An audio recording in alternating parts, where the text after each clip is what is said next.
una sa lahat.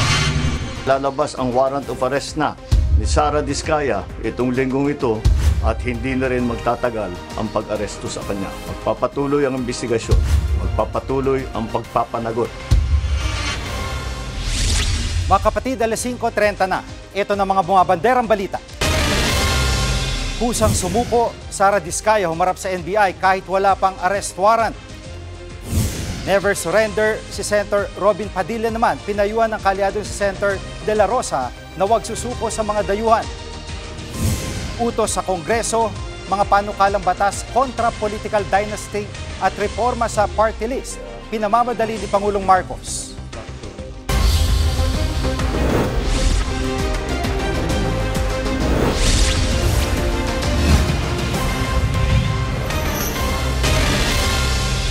Pumarap sa NBI ang contractor na si Sara Diskaya bago pa man lumabas ang arrest warrant laban sa kanya. Live mula sa TV5 Media Center, nangunguna sa balita si News 5 anchor Edling Gaubok. Nakapanayam nyo kanina sa programang Storycon, ang abogado ni Sara Diskaya. Wala pa namang warrant of arrest laban sa kanya. So ano eksaktong legal status niya ngayon?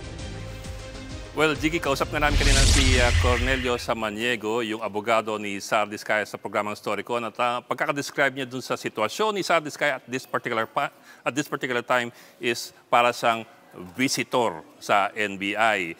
Yes, siya'y sumuko ng kusa at wala pang arrest warrant. So technically, hindi pa siya kailangan mag-turn over ng kanyang sarili sa NBI o saan mang otoridad. Pero nagkusa na raw sila kasi inaasahan nila na lalabas naman talaga ang arrest warrant at parang wala nang problema sa hanap-hanapan. Sumuko rin ang kanyang pamangkin, si Roma Diskaya ng St. Timothy. Ngayon, anong proseso dyan? Ang inaasahan nila kahit wala pang arrest warrant, mananatili si Sara Diskaya sa NBI custody hanggang lumabas ang arrest warrant. After which, yung NBI will send a notice of service of the arrest warrant to the courts para alam ng korte na nasa custody nila si Sara Diskaya. Jiggy.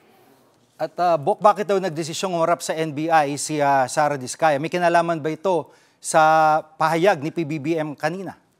Well, supposedly, wala daw kinalaman doon sa pahayag ni BBM na lalabas yung arrest warrants ni Sara Diskaya. Actually, yung sabi ni Atty. Samaniego, kung gusto lang daw ng mag-asawa, matagal silang lumabas ng bansa. Wala raw silang obligasyon to stay here hanggat wala pang arrest warrant. So, if you take it from his point of view or from the couple's point of view, nagmamagandang loob daw sila para ipakita na sila ay very cooperative pa rin sa gobyerno bagamat hindi nagkakasundo doon sa ibang mga issues kaya po yung pagiging state witness o bahagi ng Witness Protection Program at doon sa issue ng restitution. Jiggy. At nabanggit ba nila yung pagnanais na maging state witness? Ang sabi ni Atty. Samaniego, interesado pa rin ang mga Diskaya na maging state witness. Ang problema daw nila, ayon kay Atty. Samaniego, ay paiba-iba ang mga hinihingi raw ng kanilang mga kausap, whether it's the prosecution or the ICI or the DOJ. So we were asking them, so ano yung paiba-iba doon sa mga kinakausap ninyo na mga demand? Ang sabi niya, for example, restitution daw. Ang korte lamang, ang kanilang panig, korte lamang daw ang maaring mag-utos ng restitution o civil liability sa kanilang mag-asawa. That's number one. Number two, as far as the couple is concerned daw, according to Atty. Samaniego, legal ang lahat na perang kanilang pag-aari. Wala raw silang ninakaw sa gobyerno, wala silang dinampot o dinukot, at lahat ng kanilang mga kontrata ay dumaan sa proseso, sa public bidding, at in effect, wala silang ninakaw. That is as far as they're concerned. So ang sinasabi nila, anong restitution na pinag-uusapan natin kung wala naman kami ninakaw? Yan po yung kanilang panig. At pagdating dito nga sa kayamanan ng mga Diskaya, marami nang na-free sa kanilang mga asset. May naging pahayag ba, abogado ng Diskaya, kung kumusta na yung mga assets talaga ng mga Diskaya? Ang pagkakasabi ni Atty. Samaniego, at this particular point, financially constrained yung mag-asawang Diskaya. Actually, Jiggy, interesting discussion namin kanina with Atty. Samaniego. Kasi yun nga, ini-insist ni Atty. Samaniego na legal lahat ng kaperahan ng mga Diskaya at wala raw sila ninakaw. And yeah, that's true that it has to be proven pa in court. Pero napuntang usapan dun sa ano, kung ganun, na legal lang pera ng mga Diskaya, bakit sila nakapagbayad ng mga daan-daang mga milyong piso na panuhol sa mga district engineer, mga public works officials, and if ever mga politiko. How are they able to afford yung pagbayad ng mga perang ito na napakalaki sa mga taong yan na nanunuhol daw sa kanila? Ang sabi ni Atty. Samaniego, let's be realistic daw, let's be realistic. Talagang gawain yan na suhulan doon sa mga public works contracts. So next question namin is, kung ganun, saan nila kinukuha ang pera para manuhol? If you're doing the projects properly, implementing the projects as bidded out, dapat sapat lang yan para sa proyekto. Saan mo kinukuha yung perang panuhol na ayon sa iyo, legal naman? Ang sabi ni Atty. Samaniego, well, from the very start daw, quadruple A contractors ng mga diskaya at doon sila humuhugot ng pera. So ibig mo sabihin, sabi namin, ibig mo sabihin na from their own savings, kinukuha ng mga diskaya ang panuhol nila doon sa mga politiko at sa mga engineer? Ganun daw. So medyo fantabulous ng konti, pero yun nga, that's their point of view. Na ayon sa kanila, legal ang pera ng mga diskaya at ang anumang pinanggagastos nila para panuhol sa mga engineer ng DPWH, yan daw ay kusang loob na nilalabas nila mula sa kanilang sariling bulsa. Jiggy. Maraming salamat, Bok. Ed Linggao live mula sa TV5 Media Center. Proseso muna bago aresto. Yan ang panindigan ng kampo ni Senator De La Rosa kaugnay sa posibleng pagpapaaresto sa kanya. Dapat daw ipaliwanag ng gobyerno ang legal na proseso kung isusuko man siya sa ICC. Live mula sa TV5 Media Center, nangungun sa balita si News 5 Senate Correspondent Mean Los Baños. Mean, una sa lahat, nasaan na nga ba si Senator De La Rosa?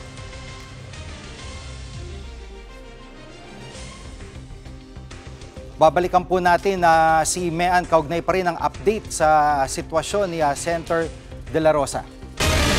Susunod, Anti-Dynasty Bill, isa sa priority bills na sinusulong ni PBBM sa Kongreso. Diyan lang kayo mga kapatid, dapat una sa lahat.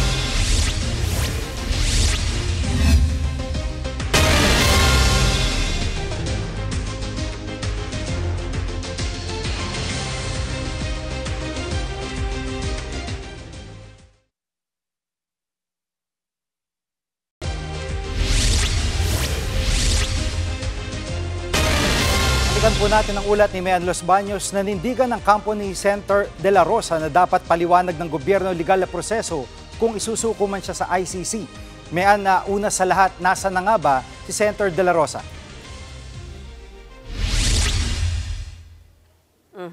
Yan din ang tanong ng marami sa atin, Jiggy, nasa na nga ba si Senator Bato de la Rosa? Pero ayon sa kanyang abogado na si Attorney Israelito Torion, naniniwala siyang nandito lang sa Pilipinas ang senador. Pero nanindigan siya na hindi niya nakakausap ang kanyang kliyente at ang tanging nakakausap daw niya ay ang pamilya ni Senator Bato de la Rosa. Bago naman yan, sinabi ni Ombudsman Boying Remulla na naniniwala silang nasa Pampanga lang si Senator Bato, bagay na inalmahan ni Attorney Torion. Pakinggan natin ang kanyang pahayag. Baka ginawa naman yun para mabulabog si Senator Bato at mag-move kaagad at mamonitor na nila. Ang tawag namin yan, bluff.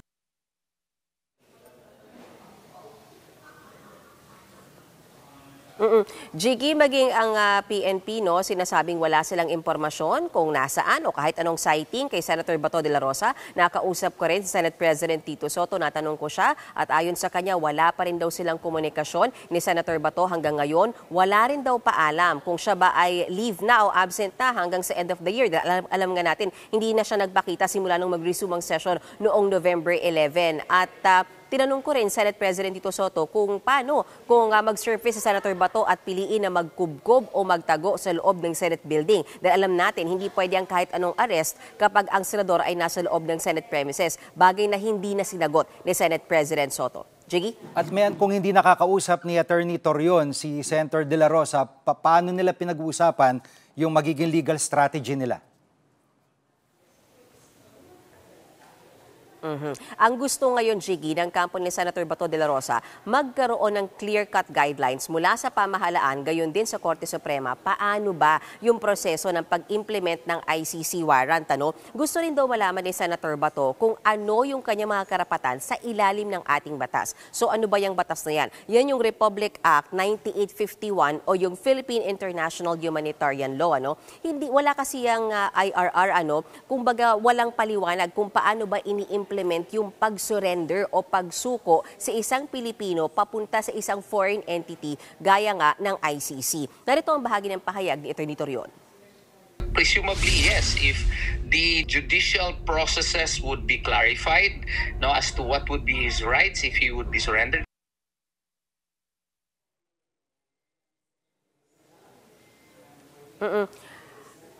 Nilinaw din ng DOJ, Jiggy, na hindi na kailangan ng IRR dahil nga self-executing daw yung batas na yan. Kung matatandaan natin, Jiggy, yung batas na yan, yung international humanitarian law na yan, ang naging basihan din ng pag-aresto at pag-surrender kay dating Pangulong Rodrigo Duterte. Nilinaw din ng DOJ, Jiggy, na hanggang ngayon wala silang natatanggap na warrant of arrest mula sa ICC para kay Senator Bato de la Rosa. Jiggy. At meron bang mensahe yung ibang senador kay Senator de la Rosa? Nakausap ko si Senator Robin Padilla na colleague at malapit na kaibigan ni Senator Bato de la Rosa, at para sa kanya, bagamat wala nga raw silang komunikasyon ni Senator Bato for 2 months already dahil yung last daw niya nakausap si Senator Bato, September 28 pa. Pero tinanong ko siya, may mapapayo ba siya sa kanyang kaibigan? Sabi ni Senator Robin Padilla, wag na wag daw susuko sa mga banyaga gaya na lamang ng ICC. So yan lamang ang latest mula sa Senado. Balik sa iyo, Jiggy. Yan pong ulat ni Men Los Baños live mula sa TV5 Media Center. Pinamamadali ni Pangulong Bongbong Marcos sa Kongresong pagpasa sa 4 na priority bills, kabilang dyan ang panukalang batas laban sa mga political dynasty. Live mula sa Batasang Pambansa, nangunguna sa balita si News 5 House Correspondent Marian Enriquez. Marian, ano pa ang iba mga priority bills na sinusulong ng Pangulo? Jiggy, sa ginawang Legislative Executive Development Advisory Council o LEDAC sa Malacanang kanina, pinatututukan ni Pangulong Bongbong Marcos yung 4 na panukalang batas. Bukod nga sa Anti-Political Dynasty Bill, priority rin po yung Independent People's Commission Bill, Party List System Reform Bill at ang Citizens Access and Disclosure of Expenditures for Accountability o Kadena Bill. Sa 4 nga na priority bills na ito, Jiggy, ay agaw pansin itong Anti-Political Dynasty Bill dahil alam naman po nating lahat na ang Pangulo mismo ay may mga kamag-anak na nasa gobyerno rin. Pero ibang usapin pa, Jiggy, kung ano yung magiging legal definition ng political dynasty. Bagamat ipinagbabawal na nga kasi sa saligang batas ang mga political dynasty, wala pa rin pong batas para maipatupad ito. Samantala, napapanahon din, Jiggy, itong Independent People's Commission Bill. Nakabinbin pa rin kasi ito sa Kamara at sa Senado, at sa ilalim nga po ng panukalang batas ay bibigyan po ng kapangyarihan ng IPC na magsabpina, mag-freeze ng ari-arian, magpa-contempt at maglabas po ng mga lookout bulletin orders. Yan yung mga kapangyarihan na wala pa rin po sa kasalukuyang ICI. President po sa LEDAC meeting kanina, sina Senate President Tito Soto, House Speaker Bogie D, House Majority Leader Sandro Marcos at ang iba pang congressional leaders. Jiggy. At Marian, anong reaksyon ng mga kongresista sa priority bills ng Pangulo?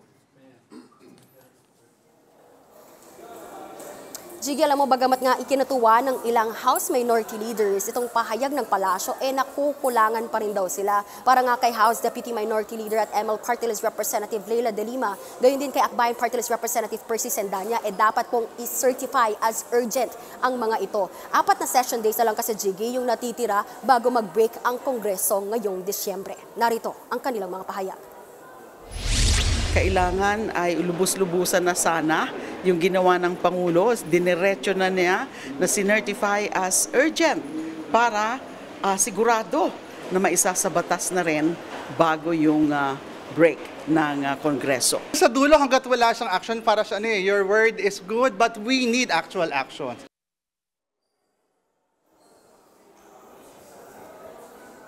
Jiggy, ayon nga kay Deputy Speaker Ronnie Puno, maaaring busy pa ang House Appropriations Committee para sa national budget. Pero gagawin pa rin daw nila na prioridad ang priority bills na inilatag ng Pangulo. Yan muna ang latest dito sa Kamara. Balik sa Jiggy. Yan ang ulat ni Marian Enriquez live mula sa Batasang Pambansa. Susunod, pagbili ng SSS ng 13 milyong pisong halaga ng tissue paper, pinuna ng COA. Huwag kayong bibitiw, dapat una sa lahat.